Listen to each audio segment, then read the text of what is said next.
Hello, I'm vocalist Karuna Shinsho. Before I start this talk, I wanted to thank Gail Boyd for inviting me to this talk with friends of alternative venues for jazz. It's great to be with you and all of you who might be tuning in. So hopefully there are people tuning in, and if you have questions, please feel free to type out your questions in the comment section, and I'll try to get to them maybe throughout the talk or maybe at the end of the talk. Let's see how this all goes. I guess the first thing is that I just came out with my debut album called To Love Again in August of this year. And but before I talk about the album, perhaps it's better to talk a little bit about myself and my background a little bit and the journey that was involved in getting to this point in time of releasing the album. My music journey, I guess in one or two words, is unique and unconventional.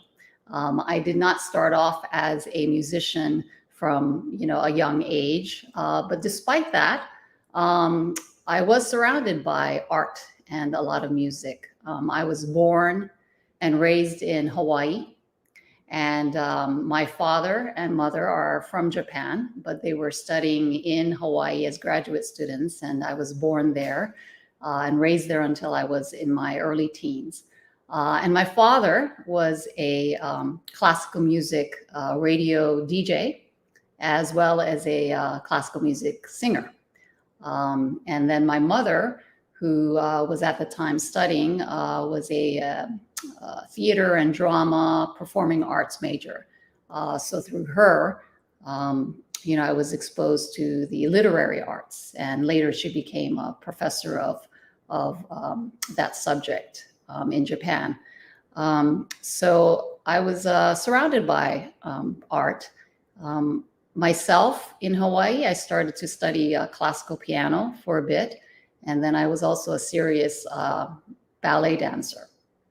I guess from my childhood, I can remember, early on that my father, because he was a DJ, he would get a lot of tickets to classical concerts, and he would take me to those concerts, and mostly they were classical music. So I guess as a child, I was really exposed to more of the classical music. But also he would get a lot of LPs, records. I guess that dates me a little bit, but in those days we were listening to records. And at that time, I wasn't quite exposed to jazz yet. I was exposed more to classical music and also more R&B, soul, popular music like Earth, Wind and Fire, Barry Manilow. So kind of like a sort of a wide array of music, but not really jazz at that moment. So that was kind of my first exposure to the arts and music through my parents. And then as a teenager, I eventually moved to Japan, and grew up there from my teenage years on through university. Initially, I was in a completely different profession, which was broadcast journalism. And so I was a television journalist for about 15 years, working for various international networks, including NHK, which is kind of like the BBC of Japan, and also CNN International. Probably more people know of that network. And so I worked for those organizations for a number of years, and it was a great experience, and learned a lot about different countries and cultures. But it was also at that time that I was finally exposed to jazz. And my first really incredible experience that pretty much started my love affair with jazz was seeing the late, great jazz singer Nancy Wilson perform in Tokyo. I went to see her perform at a club there, and had never heard of her, had never heard her music, but at that time went to see her show and was just really blown away by her incredible ability to tell a story through song. And one of the songs that I remember from that show, which had a really strong impact on me, was her signature song, Guess Who I Saw Today. And what really impacted me with that song and how she sang it was that it was really like, she was telling a story and you were kind of part of that story, almost like you're watching a play or a musical or a movie. And for those who don't know the song and what the lyrics are, basically it's, about a wife, a homemaker who, goes shopping, for the day. And then for lunch, she kind of finds a nice cafe to grab a bite to eat. And then while she's there in the cafe, she kind of sees, a couple in the distance in the dark corner of the cafe. And, she says, they were so in love. And then she comes home and, is talking to her husband who comes home from work. And she's telling him, what's going on, what went on that day where, she went shopping and went to the cafe and saw this incredible, loving couple in the cafe. And then at the very end of the song, you find out that it was him, her husband, that was at the cafe with this other woman. So needless to say, the ending was a huge surprise to me, but also it was just kind of amazing how she was able to take you through that story, that journey through her song. So I, really was impressed with that. And that really started my love affair with jazz. Started to listen to, other vocalists. Another one that was very dear to my heart is Carmen McRae. Really enjoyed her. And then, of course, enjoyed listening to instrumentalists as well, like Miles Davis, Duke Ellington, et cetera, et cetera. So that's kind of my first exposure to jazz. Also, at the same time, I was exposed to Brazilian music, particularly bossa nova, which, till this day I love. Had been listening a lot, and still do, to the greats like João Gilberto, Antonio Carlos Jobim. And so I guess those are kind of the songs and the artists that I grew up listening to. And then after Japan, I moved back to the United States, to the DC region, which is where actually I am living now. And by that time, I had left television and was going through kind of a challenging period in my life where I, was going through a divorce and decided to turn to music and singing as a form of healing. And it was at that time that I had met the producer of my album, Nani Assis. And I think if you have been following the daily talks of this alternative venues of jazz, my producer Nani Assis was actually talking earlier this week on Monday. But in any case, I met him at a time when I was going through these challenges, but also had been turning to music, as a form of healing. And in fact, he was giving a workshop here in the DC region for a Brazilian instrument, a percussive instrument called the pandeiro.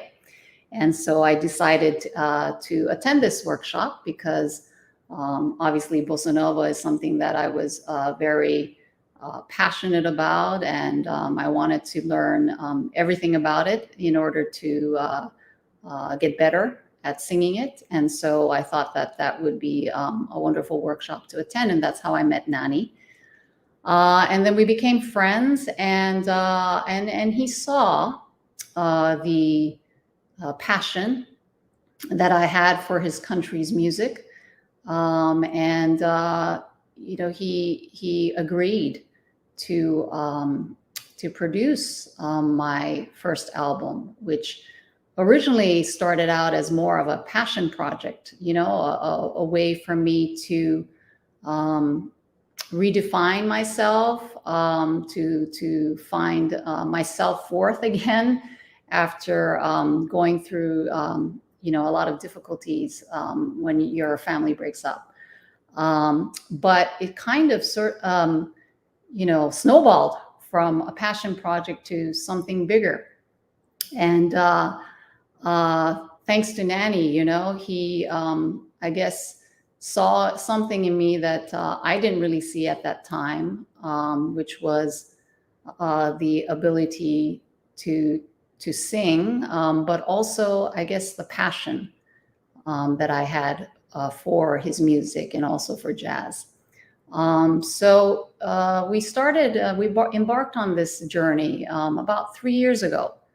And, in the beginning, it was more about trying to, of course, choose the kind of songs that we would want to include in the album.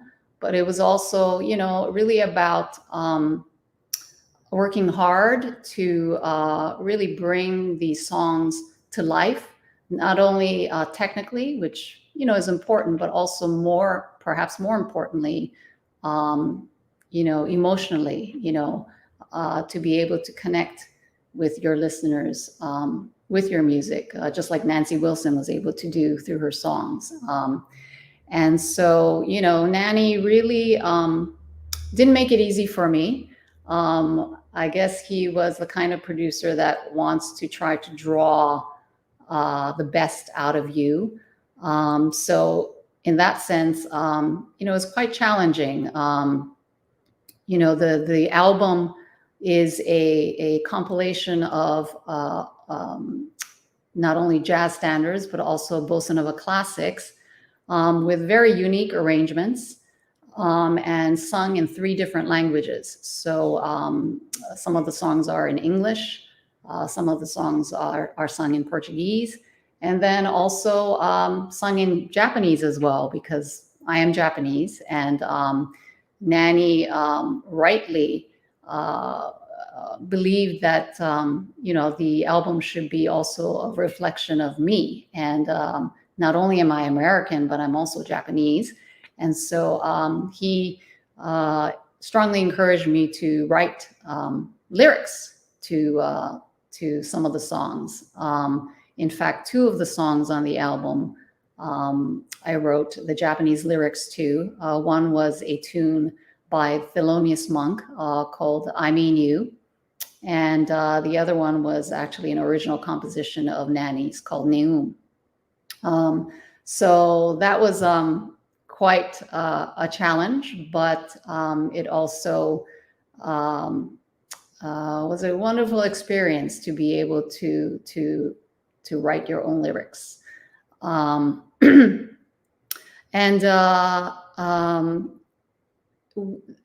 the CD was, being produced and created during a time, of course, when the pandemic hit as well. So originally, we started recording the album beginning of last year, about March. So the initial intent was, to get all the musicians together and then, record in the studio and then be able to release the album last year. But of course, the pandemic, pretty much changed everything.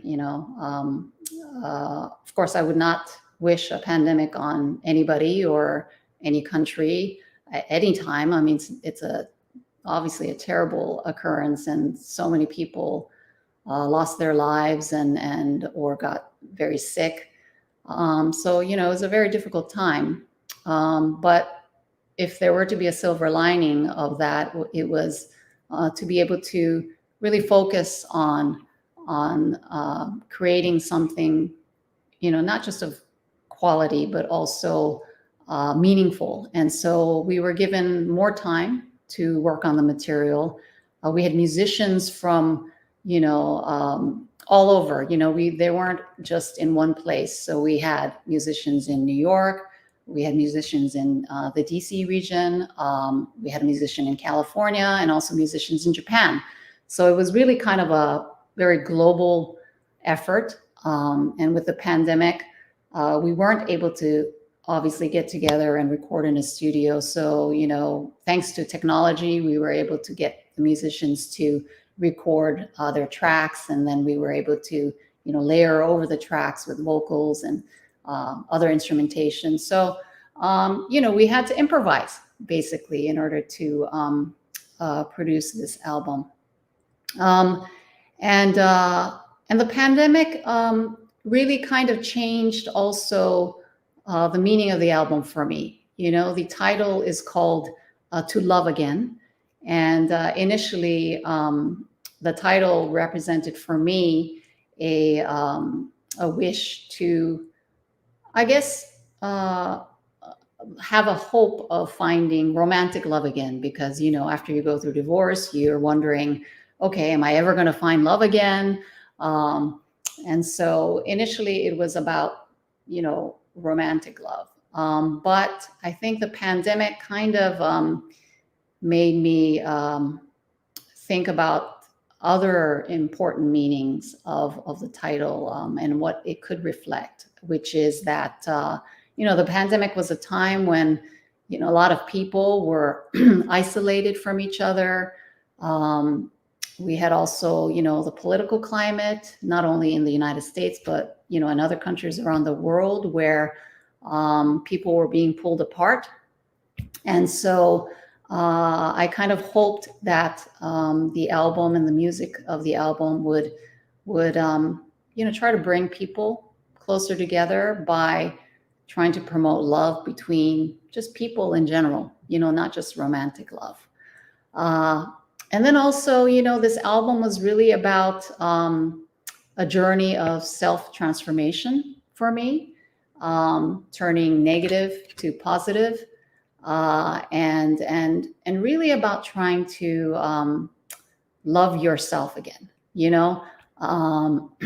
When you go through a divorce, a lot of times you look at yourself and you start questioning and doubting your self-worth and your self-value. And, for me, the album really made me, find my passion again and find my self-worth and value again. So I guess one of the more important messages that I wanted to relate with my music and the album was to be able to love yourself again. Because if you're unable to love yourself, then really, how are you going to love other people, right? So I think that was a very important new meaning that the album took on for me. In terms of, some of the things that I have learned through this journey, and through this journey of making this album with my producer Nani, is that it's never too late to pursue a passion. I think we go through so many things in life, and things never always remain the same. Things are always changing in life, and you never know what will happen in your life. So I think it's important as we get older that we don't think that, oh yeah, I can't do this, or I can't do that, or it's too late to do this or too late to do that. In fact, when Nani and I first started talking about this project, I was actually quite doubtful. I didn't think I was ready to do this. I thought that I needed more time to be better. be a better vocalist, be a better musician. How could I even think about, creating an album when, I'm so new to this. Despite the fact that I now look back and think, a lot of the things that have happened in my life kind of really lay the foundation to lead up to this point. But initially, when Nani and I were talking about this, I was, honestly doubtful. But you know what? One of the things that he said to me was that, what are you waiting for? You can wait forever. You can wait another year, 2 years, 3 months, but what's that going to do? Something could happen to me tomorrow, right? I could never be here. And, if you wait, then you'll never get to see if you could do something. So he really encouraged me to just seize the opportunity now and to go for it. And because of that, I'm here now talking to you about this album. So that was a very important advice that I got from my producer, Nani. The other thing that I learned from this whole journey is that don't be afraid of making mistakes and trying something, because if you, live in fear of what may or may not happen, then you're going to live a life of regret, I think, where, you're going to look back and think, why didn't I go for it? And I think the pandemic has also shown us that you just never know what's going to happen in life. And it's really important to go for it, and not regret. I also feel that just because I, have this album out now, it doesn't mean that, things just stop here. I think we always have to keep learning and trying to be better. And so in that effort, I've been studying bossa nova guitar with Nani, and also studying jazz piano as well. Not just to be a better musician, which obviously I want to be, but eventually I'd like to also create my own music, my own compositions and write lyrics as well. So that's kind of, sort of down the road is what I'm thinking of as well. And then jazz is really kind of like life in general, right? And also similar to what I was doing in television as well, covering breaking news. You can't plan for things. You can't expect to be perfect. Thinking about, the future, like, what can you achieve down the road? No, you got to really live in the moment. Like television, it was like in the moment, breaking news, what you were covering, as just as well with music too, how you interact with your fellow musicians and your audience. So I think jazz really helps me to, live life and live in the moment and really appreciate the moment that you're in. And then finally, I think this whole journey has really helped me to be very grateful for what I have. I'm really thankful to be able to do now something that I truly love, and that what I love has an impact on people. In fact, over the past few years, through social media, I've been sharing my journey with, a lot of my friends and family, and also, just music fans and people that actually I don't even know, but just met on Facebook or Instagram. And, literally thousands of them have just been so positive and so supportive of my journey. And when I hear these people,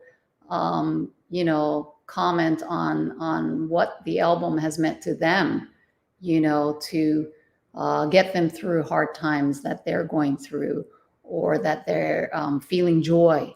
That has really been very humbling, and has really made me grateful. And also, it's really made me happy that I actually decided to do this. And finally, I have some great news. The album "To Love Again" is up for consideration for the 64th Grammy Awards. So we're in 3 categories. One is Best Jazz Album, the other is Best New Artist, and the other one is Producer of the Year for my producer, Nani Assis. So if you haven't heard the music or the CD, then I really would love it if you would listen to it, and if you enjoy it, which I hope you would, that you can share it with others as well. And what a ride it has been, really. But I think life is is full of ups and downs, but really it's I've learned over the years that despite the downs, you just have to learn from those down and negative moments, and try to create something positive. And I think that's what my producer Nani and I were able to do by creating music that helps uplift people's spirits and bring joy. And so I think that's basically. I have a few more minutes, and I see a bunch of people online here. And are there any questions here? Maybe not. But I see some friends there. And sorry, this system, I can't see everybody's names here unless you are members of AVJ. So I see a lot of people here saying hello and thank you. So thank you so much for tuning in. I really appreciate it. And I think that's basically what I have to say. It's been really an honor for me to be on this talk on alternative venues for jazz. I think it has been very difficult for obviously the music industry with the pandemic, with a lot of venues closing, and so I think things are starting to look up, and people are starting to come out again and perform at venues. And I would also like to do that as well, to get out there, to perform live the songs that we have on the album for you. And when I do, I hope you will come out and to see us live, and love to hear from you. So I really enjoyed this, and I hope that all of you also learned a little bit more about me as a person, and the journey that I have been on to create this music that's on my album called "To Love Again." So thank you so much, everybody, and hope to see you soon.